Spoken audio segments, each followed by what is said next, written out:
We kick things off with a man who is no stranger to the Observer. I say a special good night to the former Top Cup and political leader of the National Transformation Alliance, the NTA, Gary Griffith. Pleasant good evening, sir.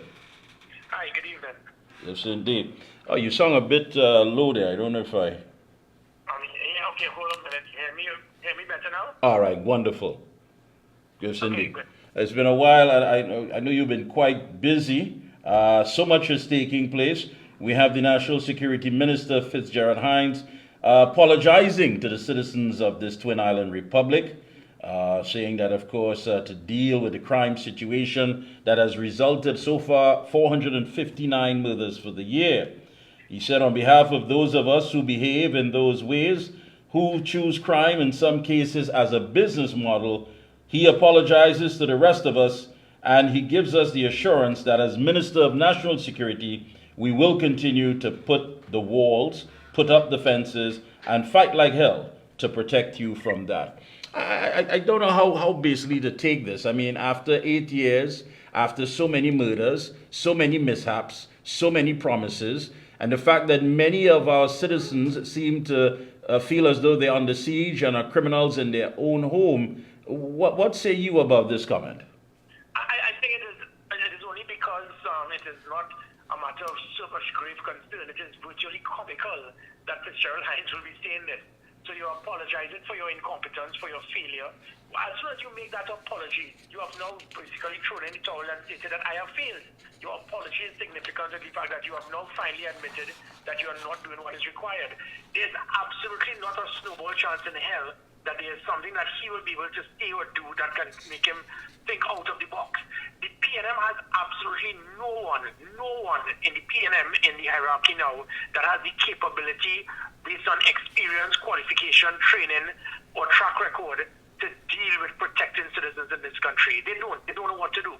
So what you would have seen even in the budget presentation, the Minister of Finance decided to regurgitate 8 of the 117 things that would have been dismantled, shut down from either the People's Partnership Administration that was successful and not used, or even myself as the Commissioner of Police. And that is where they've reached to, because they look at that budget presentation, not one thing that is new, dynamic, innovative. Every one of the 8 policies they used, they spoke about increasing the recruiting intake. That is what we did in the People's Partnership in 2014, when I realized there were 100 persons being recruited in a batch, and you have 2 batches a year, so that's 200. But guess what? We were losing 200 police officers annually from retirement, death, or whatever. And because of that, we could never get the established strength. Thankfully, after speaking to the chair of the National Security Council, Kamala Prasad Visesa, I explained to her what is required. I moved the training to Shagrama's Convention Center. We started doing batches of 300 to 350, and we got it closest to the establishment. For 8 years, the PNM out of bad mind refused to continue what we did. And now, 8 years later, you're realizing that the only way to do it is to go back to do exactly what you shut down and dismantled in the hope you could get the established strength. The problem is, by you failing to keep the Shagrama's Convention Center properly up to the standard, the taxpayers will now have to pay $30 million to refurbish it. And that again is the incompetence. They then went and spoke about vehicles, put in $80 million in vehicles. It was their Prime Minister, Keith Rowley, based on his incompetence, who said, why is Gary Griffith asking for us to get SUVs? But you're getting sedans, you're getting vehicles, again in the police service, for the average citizen. If you use your vehicle, say 3-4 hours a day, a police vehicle will be used 20 hours a day. So if you use your vehicle's lifespan could be 10 years, or say 15 years, you have to divide that by 5 to get the equal lifespan for a police vehicle. So after 4 years, the vehicles are going to break down. We started doing proper preventative maintenance. That is why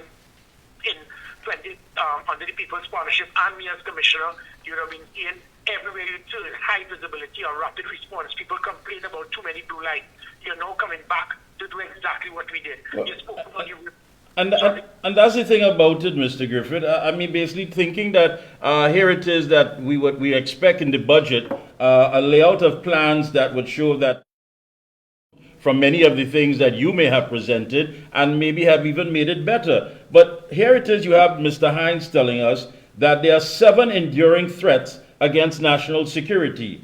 They manifest a certain characteristic, including coming predominantly from outside the borders of Trinidad and Tobago. This is no news to us. I mean, and he goes on to talk about the small and light arms problem manufactured in the United States and human trafficking, and then saying that Trinidad and Tobago, he has noticed that the same transnational networks that do guns also do human trafficking and drugs. I mean, this is not news to us. We as citizens, we are quite aware of that. The average citizen doesn't want to get boggled down into all of this logistics. We want to know that we can go to the bank, make our transactions, not have to worry about perhaps some teller or someone tipping off the robbers, having senior citizens beaten in the streets, people jumping our walls, violating our families. We want to make sure at the end of the day that we can have a safe environment, that we could go about doing our business. All of this stuff about transnational and the borders and so forth is totally above our pay grade. So what are we looking at?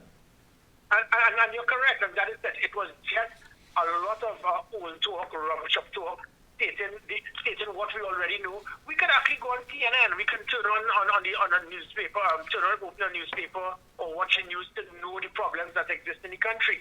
All that Imber did was to give the problems, state what exists, and never came up with any solution. So that's why I spoke about the recruit intake. She spoke about social media monitoring. We had the app reported, the online reported. It was the biggest app in Trinidad and Tobago, 400,000 hits. People were pumping information. You shut down the police app. You shut down the online reporting. You water down the gender-based violence unit to the point that a 13-year-old girl who can be raped, instead of her going online and having the gender-based violence unit come to her home, you water down the gender-based violence unit, you shut down the app reporting and the online reporting, forcing her to go back to a police station, which is Banana Republic policing. You are raped, you are beaten, you are molested, your husband has beaten you. You don't have to go to a station to report it.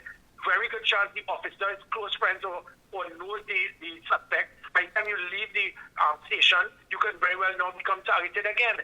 The PNM is responsible for the bloodshed. You shut down, as I said, the app reporting, the online reporting, the SOS on the phone, the gender-based violence unit. That 13-year-old girl who was molested and then killed.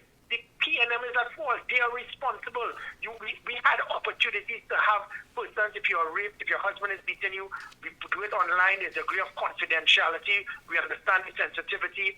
We will come to your home. We'll deal with the perpetrators.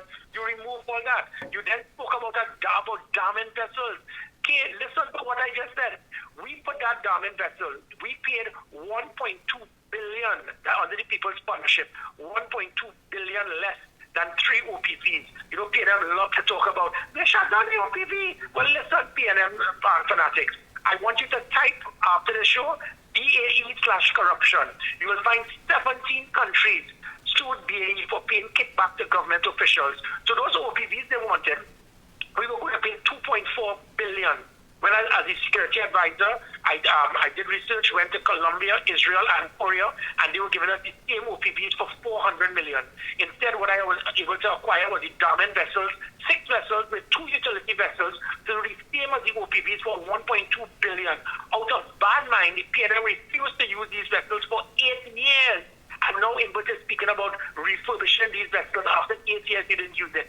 This is the incompetence we had to endure. They spoke about the problem about borders, these were the scanners.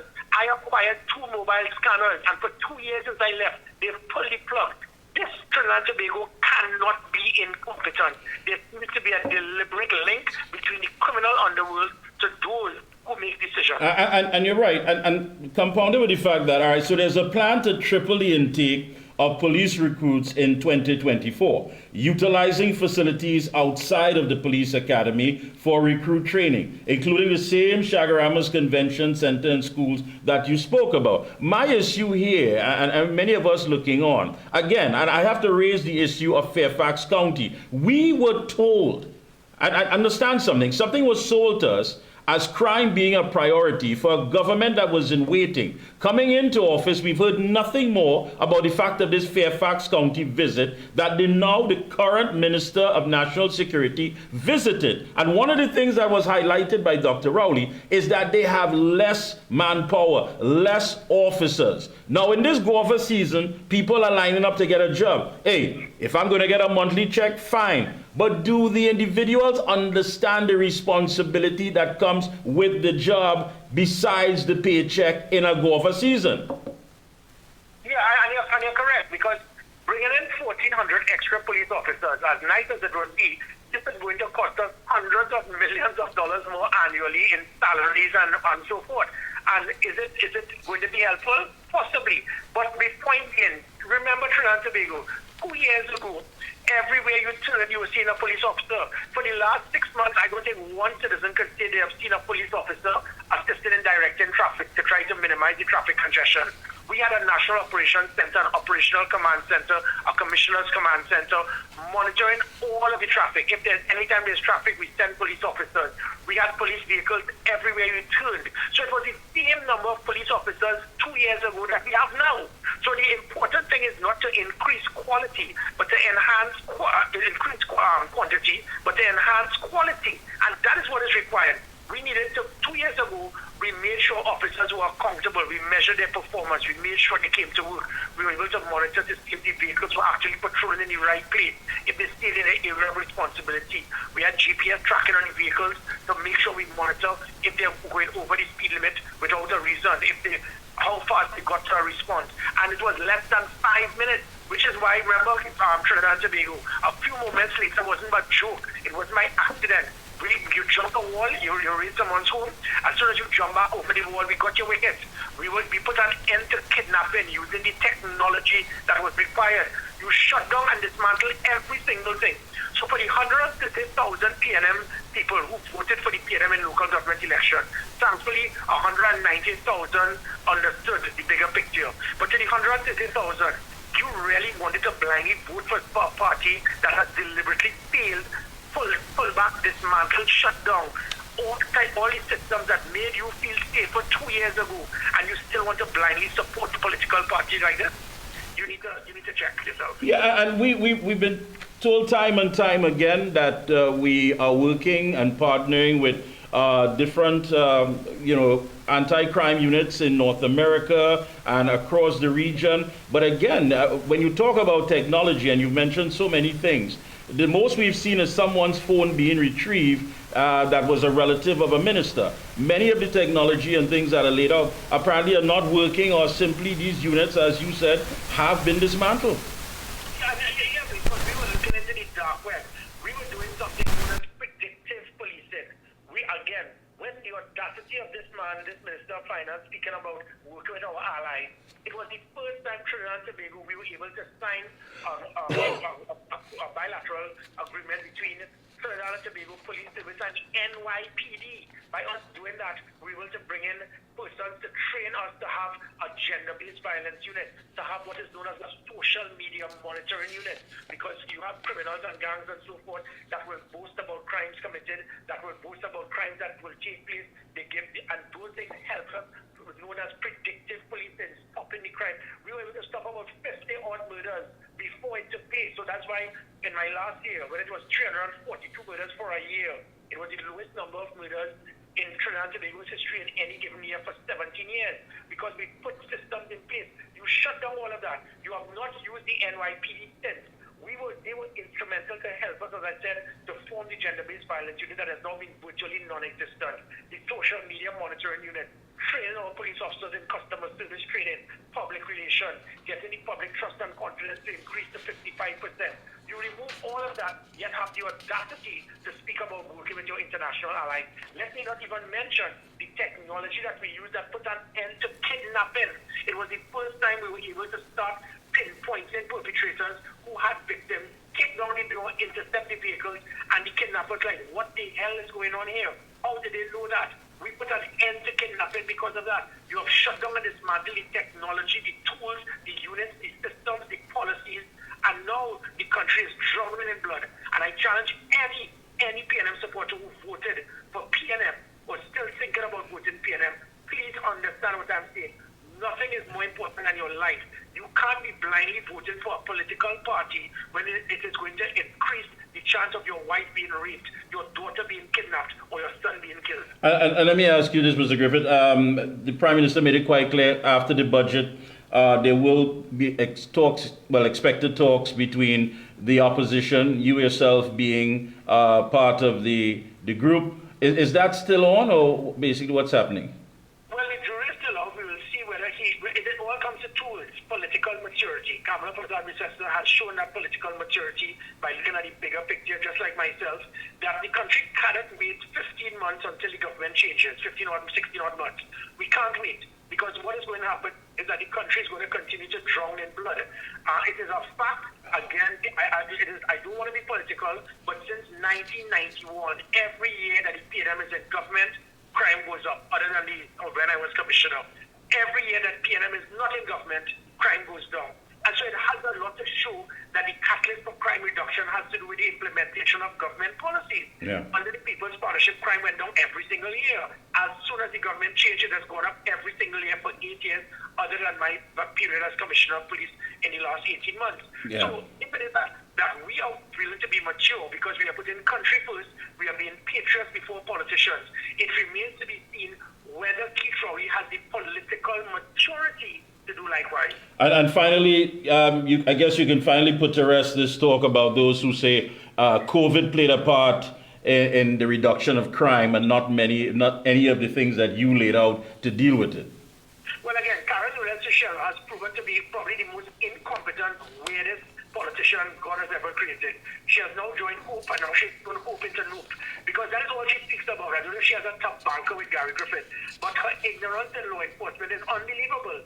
What we have seen recently in Jamaica, after COVID, crime has gone down dramatically. Guyana, after COVID, crime has gone down dramatically.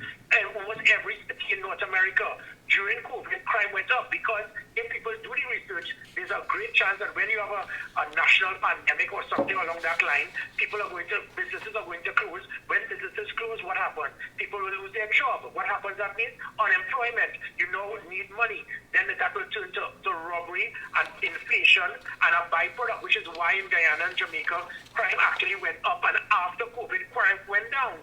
So, but we did the opposite because of good policing, tactics, strategy, and by the way, the crime started going down even before COVID started in Trinidad and Tobago, because under Carnival 2020, it was the safest carnival ever. And then after, when I left in August 2021, in October and November, during COVID, during the pandemic, during the public health regulations, during the state of emergency, October and November had the second and third highest number of murders in Trinidad and Tobago's history. So that would rubbish the desperation by the PNM fanatics and Karen Newell-Shell and her party Hopeless that will try their best. But again, that is why 76% of the population wanted me to remain as commissioner. So that 76 understand that I'll be put in another position to do much more, not just to transform the Trinidad and Tobago Police Service, but to transform every arm in the public sector in Trinidad and Tobago. And you expect moving forward that every day it's not going to get better, it's simply going to get worse, where crime is. Yeah, because you have seen from this budget presentation, you did 8 policies, from the riverine unit, social media monitoring, vehicles, dealing with vested units that we had before in SWOT and covert operations, you working with the U.S. allies, scanners, the Darwin vessels. You took 8 of the 117 policies that you shut down under the People's Partnership and me as the commissioner, because you have no ideas. They are totally lost. And the bad thing is, even if we give them the 117 policies and they reignite it, there's a difference in doing it and knowing how to implement it. So it is unfortunate, but it is not going to get better. But hopefully that those 16 months will disappear quickly, or hopefully they can be an earlier election to give this country some degree of hope. Thank you so much, Mr. Griffith. It's always a pleasure to have you on. Best of luck to you and your entire team, and keep up the good work. Thank you. Thank you.